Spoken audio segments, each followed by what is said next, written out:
બધા જ બાળકોને સૌપ્રથમ તો મારા જય સ્વામિનારાયણ. આ બધા જ બાળકો છે એ મજામાં હશો અને બધા જ બાળકોનું હું ગુરુકુળ વિદ્યાલય જુનાગઢ તરફથી હાર્દિક સ્વાગત કરું છું. હવે બાળકો આપણે આની પહેલાંના લેક્ચરની અંદર MCQ જે છે એ જોયેલા છે, બરાબર છે, અને આજે ફરી પાછા આગળ આપણે GNETના MCQ જે છે એ આગળ કન્ટિન્યુ કરશું, બરાબર. પણ આજે જે છે તમને ક્વેશ્ચન્સ જે છે એ સાઈડમાં તમે વિડીયો જોતા હશો એમાં તમને મળી જશે. જ્યારે ઓપ્શન જે છે એમાં દર્શાવી અને સાથે સાથે સમજાવતો જઈશ કે આનો સાચો જવાબ જે છે એ કયો છે અને એ શું કામ છે એ આપણે સમજતા જશું. તો બાળકો, પહેલો પ્રશ્ન જે છે કે એક આદર્શ દ્રાવણ ત્યારે રચાય જ્યારે તેના ઘટકો, એના ઓપ્શન જે છે એ આપણે જોઈએ. પહેલું કે મિશ્રણ વખતે ઘટકોના કદમાં ફેરફાર ન થાય. મિશ્રણ વખતે ઘટકોના કદમાં ફેરફાર ન થાય. ઓપ્શન બી, મિશ્રણ વખતે એન્થાલ્પીમાં કંઈ ફેરફાર ન થાય.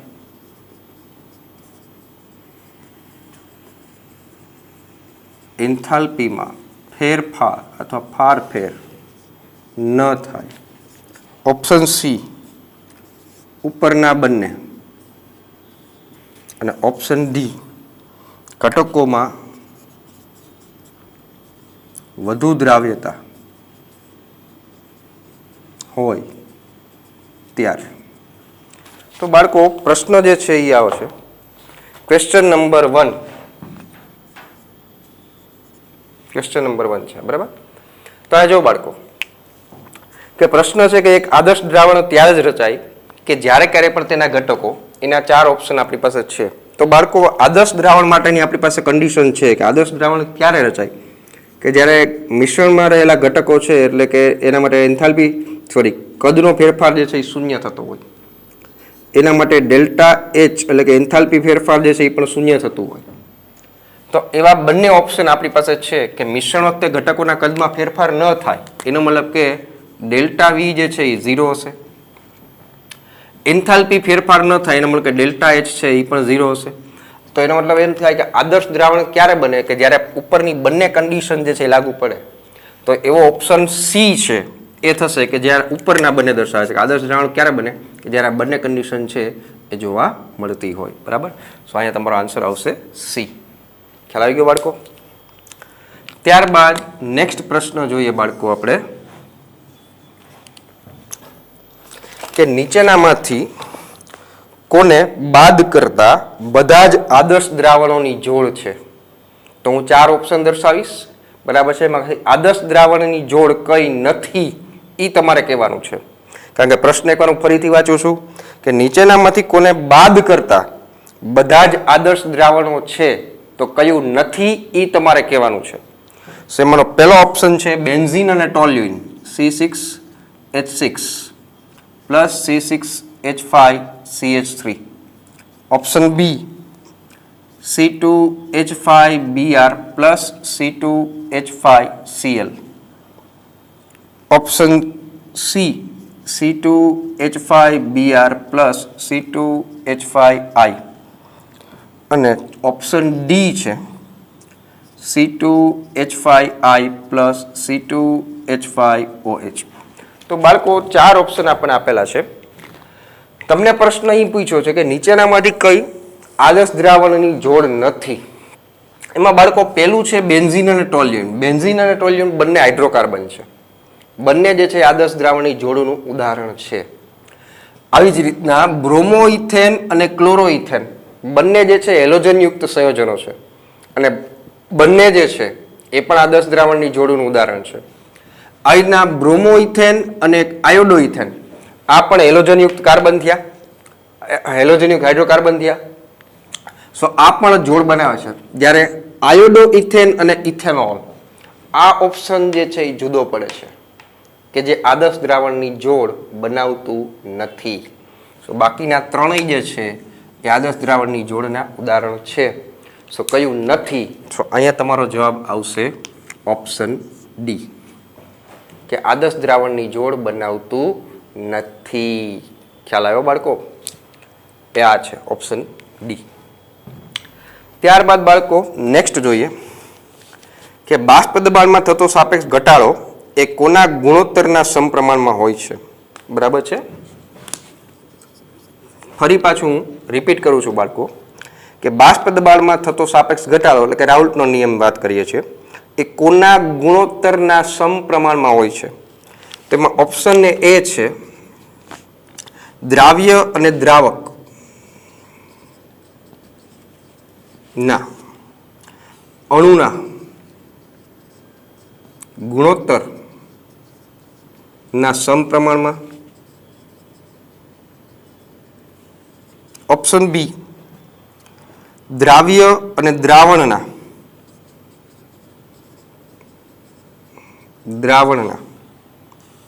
કુલ અણુના ગુણોત્તરના સમપ્રમાણમાં. ઓપ્શન સી દ્રાવક અને દ્રાવણના કુલ અણુના ગુણોત્તરના સમપ્રમાણમાં. અને ઓપ્શન ડી દ્રાવકના અણુ અને દ્રાવ્યના અણુ અને દ્રાવ્યના કુલ આયનોના ગુણોત્તરના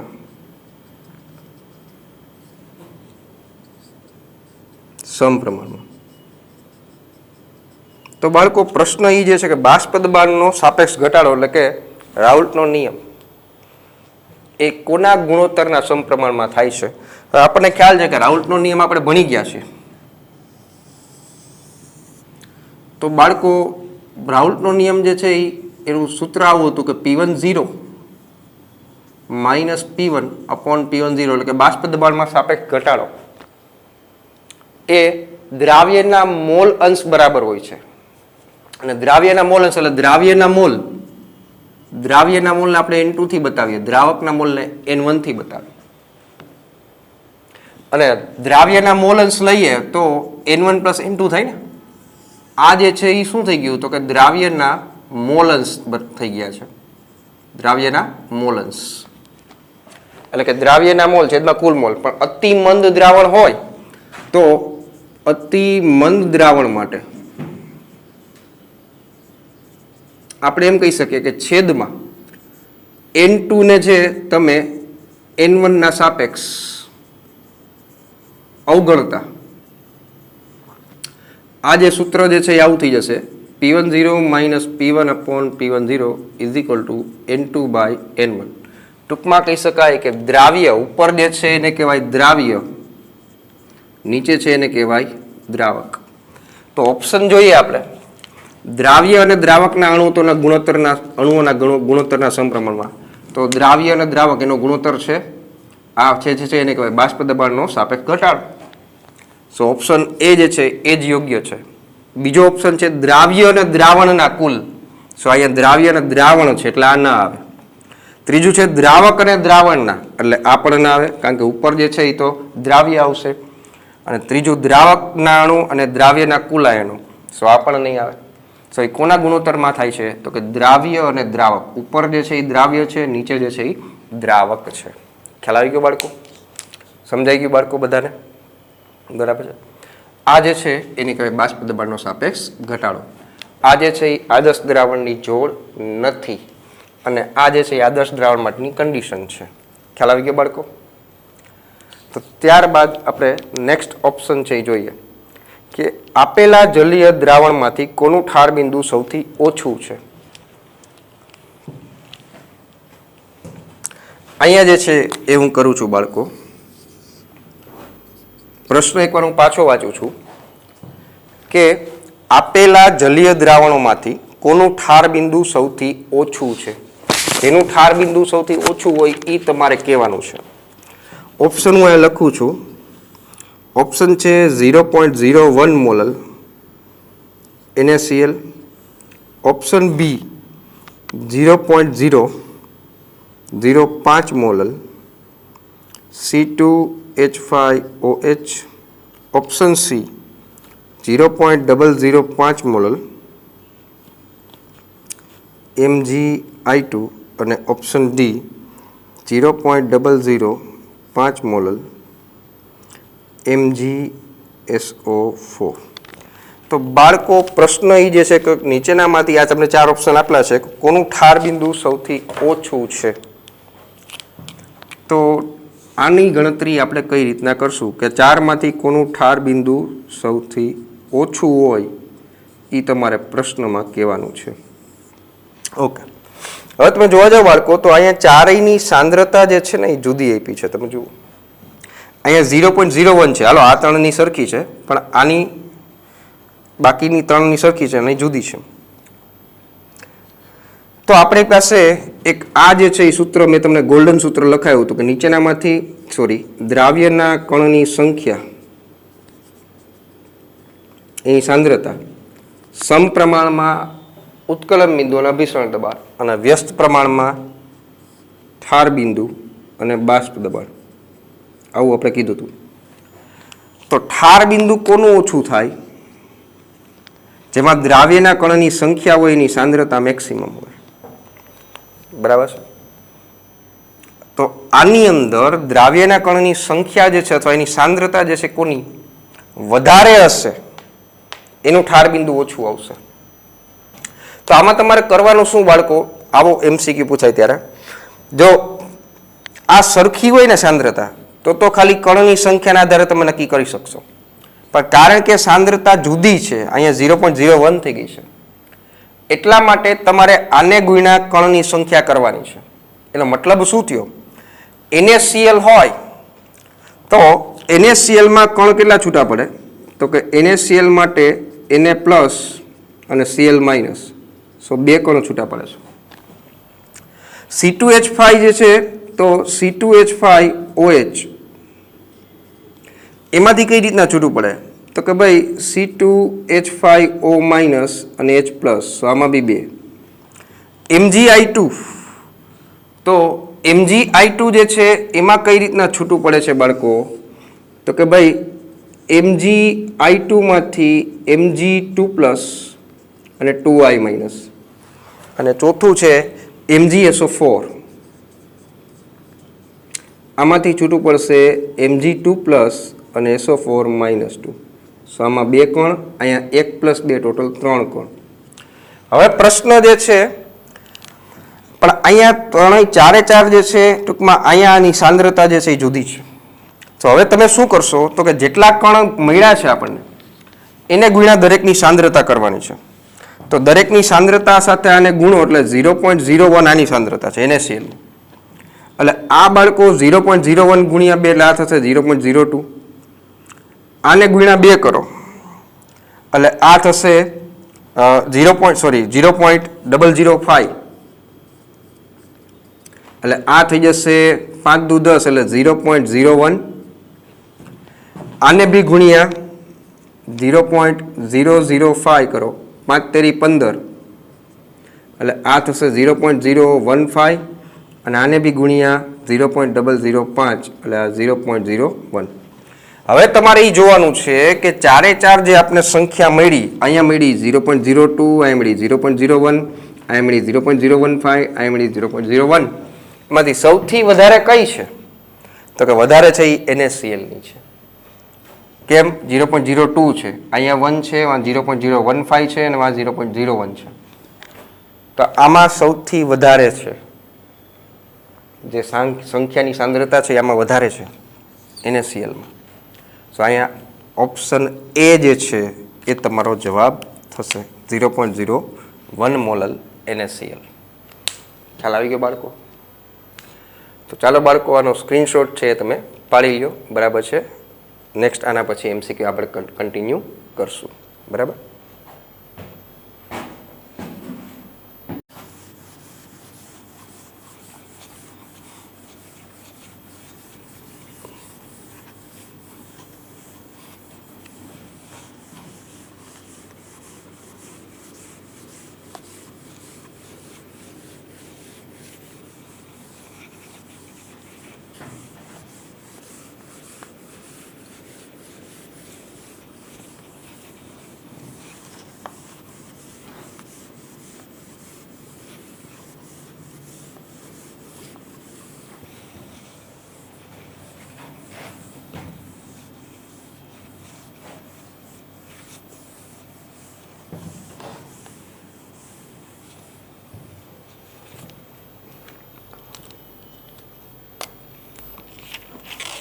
નેક્સ્ટ બાળકો પછીનો MCQ છે, આપેલામાંથી શેમાં રક્તકણો પોતાનો સામાન્ય આકાર જાળવી રાખે છે? સો શેમાં રક્તકણો સામાન્ય આકાર જાળવી રાખે છે? એમાં ઓપ્શન છે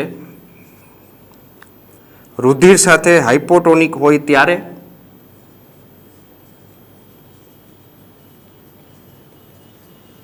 હાઇપોટોનિક હોય ત્યારે, ઓપ્શન બી રુધિર સાથે સમભિસારી હોય ત્યારે, ઓપ્શન સી રુધિર સાથે હાઇપરટોનિક હોય ત્યારે, અને ઓપ્શન ડી રુધિર સાથે સમનોર્મલ હોય ત્યારે. પ્રશ્ન એકવાર પાછો વાંચું છું. આપેલામાંથી શેમાં રક્તકણો પોતાનો સામાન્ય આકાર જાળવી રાખે છે? એનો મતલબ એમ થયો કે આપણી પાસે જે કાંઈ પણ બી દ્રાવણ હોય એમાં તમે રક્તકણો મૂકશો તો રક્તકણો જે છે ઘણીવાર એવું બને કે ભાઈ દ્રાવણમાં તમે મૂકો કાં તો સંકોચાઈ જાય, કાં તો ફૂલાઈ જાય, અને કાં તો એમનેમ રહે. તો એ એમનેમ ક્યારે રહેશે? તો કે જ્યારે ક્યારેય પણ તમે દ્રાવણમાં જે મૂકો છો અને એ જે દ્રાવણ છે એ રક્તકણની અંદર રહેલું જે પ્રવાહી હોય એની સાથે સમઅભિસારી હોય. સમઅભિસારી દ્રાવણોની સાંદ્રતા છે એ પણ સમાન જ હોય ને. તો જો સાંદ્રતા બેયની સરખી હોય તો એ પોતાનું જે સ્વરૂપ છે એ જાળવી રાખશે. બરાબર છે? સો કવિ એવું કહે છે કે જ્યારે ક્યારે પણ એ રુધિર સાથે સમઅભિસારી હોય, સમઅભિસારી એટલા માટે કે અહીંયા સાંદ્રતા જે છે એ સમાન થાય. કેવી થાય? સમાન થાય. જેથી કરીને થાય શું? તો કે ભાઈ બહારનું પ્રવાહી અંદર નહીં જાય અથવા અંદરનું પ્રવાહી બહાર નહીં જાય, તો જેમ છે એમ જ રહેશે. કારણ કે હાઇપોટોનિક અને હાઇપરટોનિક આ બે વસ્તુ હોય, આ બે પ્રકારના દ્રાવણમાં મૂક્યું હોય તો કાં તો એ સંકોચાય અને કાં તો એનું વિસ્તરણ થાય રક્તકણનું. પણ એ ક્યારે? હાઇપરટોનિક અથવા હાઇપોટોનિકમાં મૂક્યું હોય તો. પણ સમઅભિસારી એટલે કે સાંદ્રતા સરખી છે. એનો મતલબ એમ થયો કે ભાઈ જે દ્રાવણમાં તમે મૂકો છો એની સાંદ્રતા સરખી હોવાથી અંદરનું પ્રવાહી બહાર નહીં આવે અને બહારનું પ્રવાહી અંદર નહીં જાય, તો જેમ છે એ એમ જ રહેશે. સો એટલા માટે આમાં આન્સર આવશે એ રુધિર સાથે જ્યારે સમઅભિસારી હોય ત્યારે. ખ્યાલ આવી ગયો બાળકો? સો ત્યારબાદ નેક્સ્ટ MCQ જોઈએ. નીચેનામાંથી કયો સંખ્યાત્મક ગુણધર્મ છે? ઓપ્શન એ ઉત્કલન બિંદુ, ઓપ્શન બી બાષ્પ દબાણ, ઓપ્શન સી અભિસરણ દબાણ,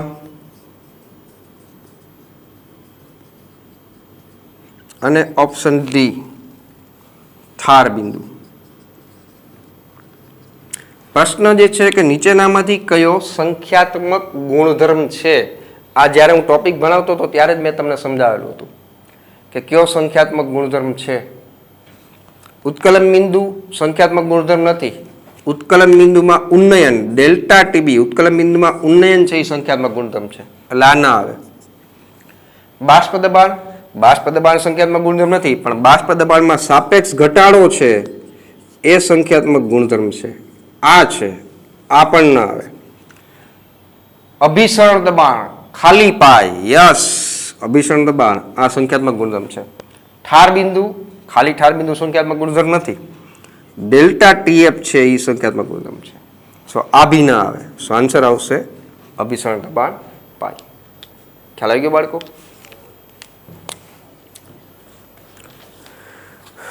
નેક્સ્ટ પ્રશ્ન છે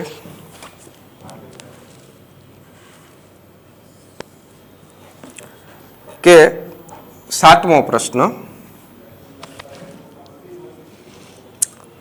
કે જો 0.1 મોલર ગ્લુકોઝનું દ્રાવણ અને 0.1 મોલર યુરિયાના દ્રાવણને અર્ધપારગમ્ય પડદા વડે બંને બાજુ સમાન ઊંચાઈએ સંપર્કમાં રાખવામાં આવે તો નીચેનામાંથી શું થશે? PMT 1992માં પૂછાયેલો MCQ છે આ. ઓપ્શન એ છે કોઈ પણ દ્રાવણનું વહન પડદા વડે નહીં થાય. ઓપ્શન બી, ગ્લુકોઝનું વહન યુરિયા તરફ થશે.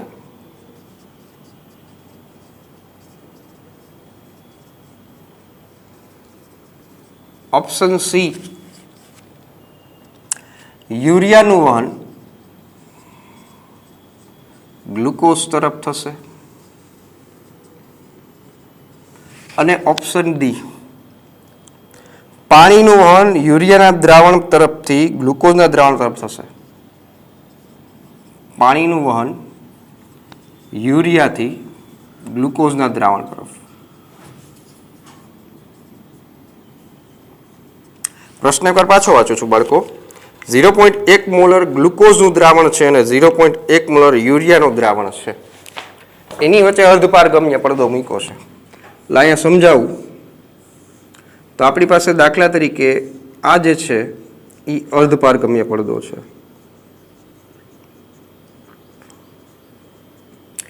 આ બાજુ ભર્યું છે દાખલા તરીકે 0.1 મોલર ગ્લુકોઝ છે એનું દ્રાવણ, અને આ બાજુ ભર્યું છે બાળકો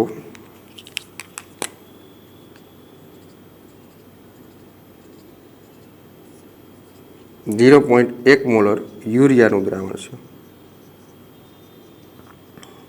વચ્ચે મૂક્યું છે અર્ધપારગમ્ય પડદો. હવે તમને ખ્યાલ છે, મેં આ સમજાવેલો ટોપિક ત્યારે, કે જ્યારે બે દ્રાવણોની સાંદ્રતા છે એ જુદી જુદી હોય તો નિયમ પ્રમાણે મંદથી સાંદ્ર તરફ, દ્રાવકથી દ્રાવણ તરફ, આ દિશા તરફ દ્રાવકનું વહન થાય. પણ એ સાંદ્રતા જુદી હોય તો અહીંયા જે તમને આપ્યું છે એક ગ્લુકોઝ છે. ગ્લુકોઝ માટે કણની સંખ્યા 1 થાય એટલે 0.1 હોય આની ગુણ્યા 1 એ ગ્લુકોઝનું, એટલે આ પણ 0.1 મોલર જ થશે. ત્યારે બીજું છે એ યુરિયા છે. આની સાંદ્રતા 0.1 મોલર આપી છે, એ યુરિયાનું સંયોજન કે વિયોજન ન થાય એટલે કણની સંખ્યા 1 લેવાની છે. સો 0.1 મોલર. અહીંયા બી 0.1 મોલર આવે છે, અહીંયા બી 0.1 મોલર આવે છે. એનો મતલબ એમ થયો કે સાંદ્રતા સમાન છે. સાંદ્રતા સમાન હોય તો વચ્ચે અર્ધપારગમ્ય પડદો મૂકો તો પણ અભિસરણની ઘટના જોવા મળશે નહીં. ટૂંકમાં અહીંથી અહીંયા નહીં આવે, અહીંથી અહીંયા નહીં જાય. તો એવો કયો ઓપ્શન છે? તો કે કોઈ પણ દ્રાવણનું વહન પડદા વડે થશે નહીં. સો અહીંયા આવશે તમારો આન્સર એ. ખ્યાલ આવી ગયો બાળકો? કેમ? તો કે ભાઈ સમાન સાંદ્રતા છે. ખ્યાલ આવી ગયો? કવિ શું કહેવા માંગે છે ટપ્પો પડે છે? ક્લિયર થાય છે બધાને? શું કામ એને ભાઈ વહન નહીં થાય? કારણ કે બંને દ્રાવણોની સાંદ્રતા સરખી છે.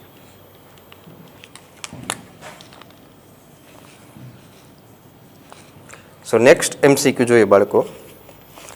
નેક્સ્ટ એમસીક્યુ જે છે એ આના પહેલાના લેક્ચરમાં મેં તમને કરાવી દીધો છે, બરાબર છે? કે નીચેનામાંથી કયા ક્ષારના વોન્ટ ઓફ અવયવ આઈનું મૂલ્ય K3FeCN6 જેટલું થશે, એ મેં તમને કરાવી દીધું છે. એના પછીનું જોઈએ. 25 ડિગ્રી સેલ્સિયસ તાપમાને 0.1 મોલર દ્રાવણમાં કોનું અભિસરણ દબાણ સૌથી વધારે હશે? એટલે અહીંયા 9મો કહું છું ડાયરેક્ટ. એનું કારણ છે કે 8મો જે છે યાની પહેલાના લેક્ચરમાં મેં તમને કરાવી દીધો છે. 25 ડિગ્રી સેલ્સિયસ તાપમાને નીચે આપેલા 0.1 મોલર દ્રાવણોમાં કોનું અભિસરણ દબાણ સૌથી વધારે હશે? 4 ઓપ્શન છે. ઓપ્શન એ ગ્લુકોઝ,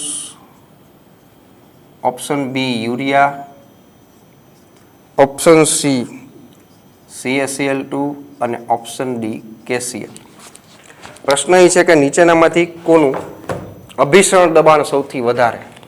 4 તમને ઓપ્શન આપ્યા છે અને આમાંથી કયા દ્રાવણનું પાઈ અભિસરણ દબાણ સૌથી વધારે છે, આવો પ્રશ્ન છે.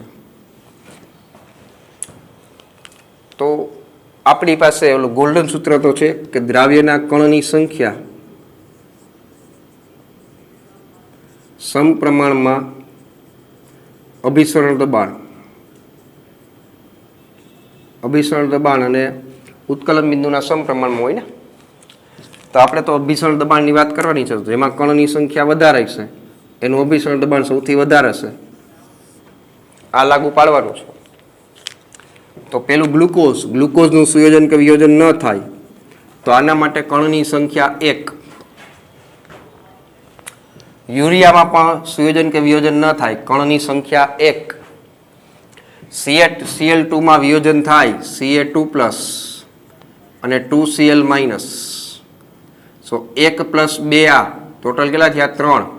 અને KCl માં વિયોજન થાય K+, Cl- 1 + 1 કેટલા થયા 2. સો અહીંયા 2, અહીંયા 3, અહીંયા 1 અને 1. એક વસ્તુ હંમેશા મગજમાં ઘુસાડી લેજો બાળકો, યુરિયા, ગ્લુકોઝ, સુક્રોઝ, ફ્રુક્ટોઝ આ દરેક માટે કણની સંખ્યા હંમેશા 1 જ થશે. બરાબર? સો અહીંયા વધારે હોય એનું અભિસરણ દબાણ વધારે, તો ચારેયમાંથી વધારે કોનું છે તો કે CaCl2. અહીંયા તમારો સાચો જવાબ થશે ઓપ્શન સી, CaCl2. ખ્યાલ આવી ગયો બાળકો? ત્યારબાદ એના પછીનો MCQ જોઈએ બાળકો. 2 મોલર CH3OH મિથેનોલનું 250 ml દ્રાવણ બનાવવા માટે કેટલા ગ્રામ મિથેનોલને પાણીમાં ઉમેરવો પડે? ઓપ્શન પહેલા લખી દઉં છું.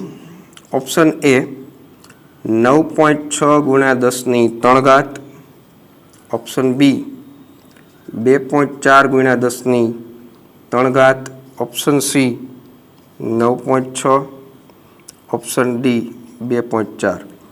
પ્રશ્નમાં આપ્યું છે 2 મોલર મિથેનોલ CH3OH નું 150 ml દ્રાવણ બનાવવા માટે 150 ml દ્રાવણ બનાવવું છે, કેટલા ગ્રામ મિથેનોલની જરૂર પડે?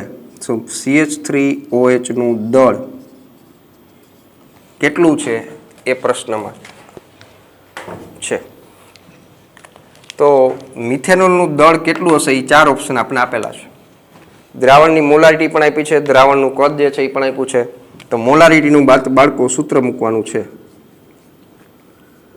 મોલારિટી ઇઝ ઇક્વલ ટુ દ્રાવ્યનું દળ છેદમાં દ્રાવ્યનું આણ્વીય દળ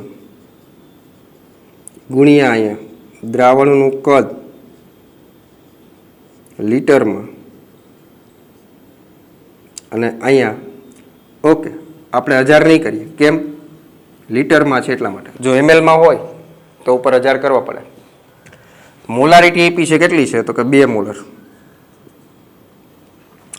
દ્રાવ્યનું દળ કેટલું છે એ તો ગોતવાનું છે. શાને કહી દો x. દ્રાવ્ય મિથેનોલ છે, મિથેનોલનું આણ્વીય દળ, મિથેનોલ એટલે CH3OH, કાર્બનનું 12, 4 હાઇડ્રોજન છે, 4 એનું અને 16 આનું, 16 + 16 એટલે આ થશે 32.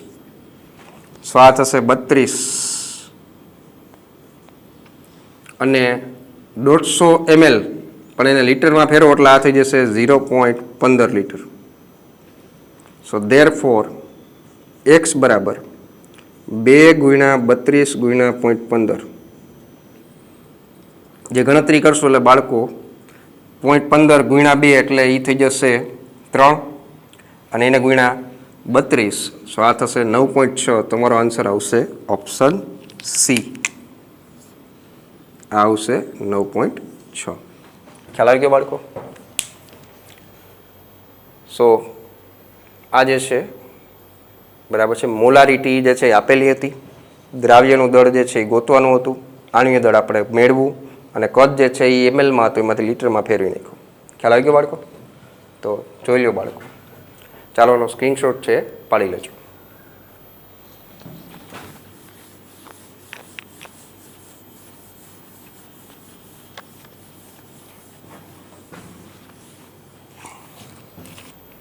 તો બાળકો નેક્સ્ટ MCQ જોઈએ.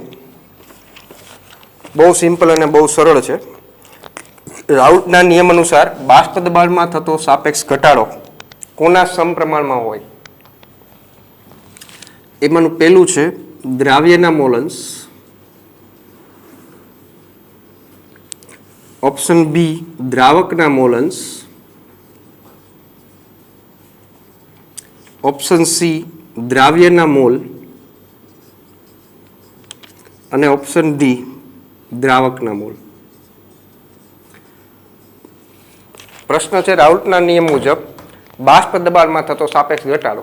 હવે રાઉલ્ટનો નિયમ તો તમને બધાને આવડે જ છે બાળકો, કે રાઉલ્ટના નિયમ મુજબ બાષ્પ દબાણમાં થતો સાપેક્ષ ઘટાડો એટલે P10 માઇનસ P1/P10 કોના સમપ્રમાણમાં હોય અથવા કોના મોલસ જેટલો હોય, તો કે X2, અને X2 જે છે એ શું છે, તો કે દ્રાવ્યના મોલન્સ. સો દ્રાવ્યના મોલન્સ એટલે બાળકો અહીંયા તમારો આન્સર આવશે એ. ખ્યાલ આવી ગયો બાળકો? નેક્સ્ટ MCQ છે એ જોઈ લઈએ કે સાંદ્રતાનો કયો એકમ તાપમાનથી સ્વતંત્ર છે. Option A normality, option B percentage W/V, option C molality અને ઓપ્શન ડી મોલારિટી. પ્રશ્ન છે કે સાંદ્રતાનો કયો એકમ તાપમાનથી સ્વતંત્ર છે.